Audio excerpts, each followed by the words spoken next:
Fraction of volume submerge कैसे निकालेंगे, देखिए बेटा। कोई लिक्विड है, मान लीजिए इसमें कोई इस तरह का ये ऑब्जेक्ट फ्लोट कर रहा है, तो यहाँ पे कंडीशन भी निकाल लेते हैं अपन, कब फ्लोट करेगा कब डूबेगा, सब काम कर लेते हैं। तो अगर फ्लोट कर रहा है तो फिर ये होना चाहिए rho L into V I into G. ठीक है। और एम के लिए आप क्या लिख सकते हैं, एम की जगह लिख सकते हैं डेंसिटी ऑफ सॉलिड और total volume into G, density of liquid volume into G, G से जी कट गया। तो फ्रैक्शन ऑफ वॉल्यूम सबमर्ज का मतलब ये होता है बेटा, volume inside upon total volume. ठीक है, volume inside upon total volume क्या कहलाता है, फ्रैक्शन सबमर्ज्ड कहलाता है। फ्रैक्शन सबमर्ज्ड है volume inside upon total volume. ये किसके बराबर आ रहा है आपका, rho S upon rho L के बराबर है। Rho S upon rho L के बराबर है। ये कहलाएगा आपका fraction of volume submerged, density of solid upon density of liquid. यहाँ से आप देख सकते हैं कब ऑब्जेक्ट डूबेगा, कब जस्ट डूबेगा, और कब पूरा ही डूब जाएगा। अगर मान लीजिए रो एस इससे कम है, डेंसिटी ऑफ लिक्विड ज़्यादा है, डेंसिटी ऑफ सॉलिड कम है, तो मतलब चीज़ हल्की है, इसको क्या बोलेंगे, चीज़ हल्की है। डेंसिटी ऑफ लिक्विड ज़्यादा होगी तो आपकी ये वैल्यू आ जाएगी V I upon V T less than 1 हो जाएगा। इसका मतलब क्या है, पार्शियली सबमर्ज्ड। ठीक है। तो आप केस वन ले सकते हैं इससे, इस तरह से case one, case two, case three की फॉर्म में भी लिख सकते हैं आप इसको। केस वन है जैसे कि density of solid less than density of liquid, तो हल्की चीज़ें तैरने लग जाती हैं, जैसे लकड़ी की डेंसिटी कम होती है। ठीक है, आइस की डेंसिटी लिक्विड से कम होती है तो आइस भी फ्लोट करती है। ठीक है, तो rho S less than rho L, तो आपका क्या होगा, fraction of volume is, fraction of volume is immerse. ठीक है ना, इसका क्या मतलब हुआ, कुछ पार्ट डूबा हुआ है। जब भी ऐसा होगा fraction of volume is immersed, कुछ पार्ट बाहर है कुछ पार्ट अंदर है। Case number two, rho S equal to rho L, अगर डेंसिटी दोनों की बराबर हो गई, तो ये वो केस है जब वो जस्ट डूबा हुआ होता है, या बीच में भी कहीं पे भी स्टेशनरी रह सकता है जब दोनों की डेंसिटी बराबर है।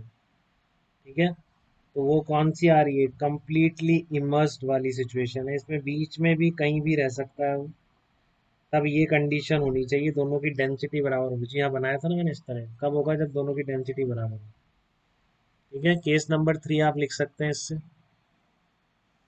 केस नंबर थ्री भी देख लीजिए। केस नंबर थ्री है rho S is greater than rho L, जैसे पत्थर होता है पानी में डूब जाता है क्योंकि डेंसिटी ज़्यादा है उसकी, तो जो लोग भारी होंगे जो भी चीज़ें पानी से, तो वो क्या होगी, बॉडी विल सिंक, इसमें वो सिंक कर जाएगी, क्योंकि ऐसा कोई V I greater than V T हो जाए ऐसा पॉसिबल नहीं है। आप क्या बोलेंगे, बॉडी विल सिंक, वो कंप्लीटली बॉडी उसमें डूब जाएगी। और फ्रैक्शन ऑफ वॉल्यूम सबमर्ज मतलब ये निकालना होता है आपको जब भी क्वेश्चन में बात करेगा। ठीक है, तो इसके साथ एक चीज और देख लीजिए, apparent weight of body inside liquid. Apparent wait किसको बोला है, ठीक है, एपरेंट वेट का मतलब क्या होता है, कई जगह टर्म यूज कर लेते हैं, बस इसलिए बता रहा हूँ।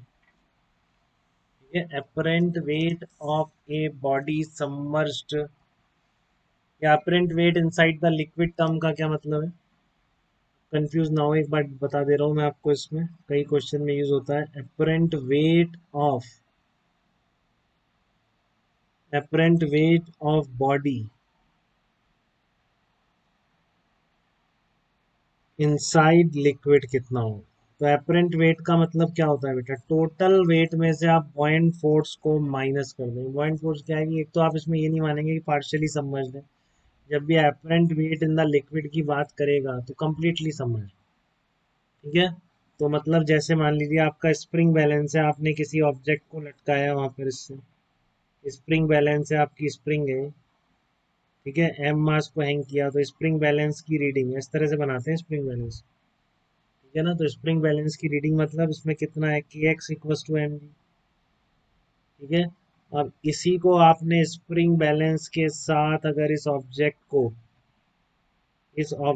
को आपने पानी में सिंक कर दिया इस तरह से किसी लिक्विड में, तो अब स्प्रिंग बैलेंस की रीडिंग चेंज हो जाएगी कि नहीं हो जाएगी। जहाँ पहले वो K x equal to M G आ रहा था, तो अब वो कुछ के एक्स डैश रीडिंग हो जाएगी उसकी। क्योंकि पहले इसका कितना था, mg था नीचे की तरफ ब्लॉक पे। अब क्या आ जाएगा, ऊपर एक बॉयंट फोर्स भी लग जाएगा, सराउंडिंग लिक्विड अपवर्ड डायरेक्शन में फोर्स लगाने लग जाएगा। अरे बॉयंट फोर्स की एग्जैक्ट डेफिनेशन बहुत कंफ्यूजिंग है, किसी ने भी क्लियरली मेंशन नहीं किया है कि आप एग्जैक्ट बॉयंट फोर्स किसको बोलोगे। ठीक है, क्योंकि अगर सराउंडिंग लिक्विड के फोर्स को बॉयंट फोर्स बोल रहे हैं तो वो हमेशा rho L into V into G के बराबर तो नहीं है। आपको पता है पार्शियली सबमर्ज में सराउंडिंग लिक्विड का force rho L into V into G नहीं आ रहा। ठीक है, तो फिलहाल हम बॉयंट फोर्स का मतलब इस टर्म को लेके चलेंगे कि rho L into V into G, ये क्या है आपकी बॉयंट फोर्स की टर्म है। तो ये बॉयंट फोर्स पूरे सराउंडिंग लिक्विड के फोर्स के बराबर आ जाएगा अगर कंप्लीटली सबमर्ज्ड है। पार्शियली सबमर्ज्ड है तो ये बॉयंट फोर्स चारों तरफ के लिक्विड का फोर्स नहीं होगा, फिर आपको plus P A T M into A P add करना पड़ेगा। ठीक है, आपसे जब भी एपरेंट वेट की बात कर रहे हैं तो ये कंफ्यूज नहीं होना कि पार्शियल है क्या है, वो बोल देगा साफ अगर पार्शियली होगा। नहीं बोला तो एपरेंट वेट मतलब पूरा पानी में डूबेगा। तो अब इसकी बैलेंस रीडिंग कितनी हो जाएगी, K x dash plus rho L into volume, total volume ही लिख रहा हूँ मैं यहाँ पे इसलिए ध्यान रहे आपको, total volume equals to M G. तो अब जो ये के एक्स डैश आया है बेटा, जो पहले एम जी के बराबर आता था, अब कितना आ रहा है, M G minus rho L into V two into G. Dharmansh अभी बता रहा हूँ बस 1 मिनट। तो ये आपका के एक्स डैश क्या हो गया, ये अपरेंट वेट है जो नई रीडिंग है स्प्रिंग बैलेंस की। तो अपरेंट वेट इन लिक्विड कई बार टर्म यूज होती है, तो उसमें अपरेंट वेट क्या होगा, टोटल वेट mg में से अगर उसको पूरा किसी लिक्विड में बताएगा वो किस लिक्विड में अपरेंट वेट की बात कर रहे हैं, उस mg में से आप पूरा ये टर्म माइनस कर देंगे, rho L into V T into G. तो उस लिक्विड में उस ऑब्जेक्ट का क्या निकल के आ जाएगा, अपरेंट वेट निकल के आ जाएगा। हाँ बताइए बेटा।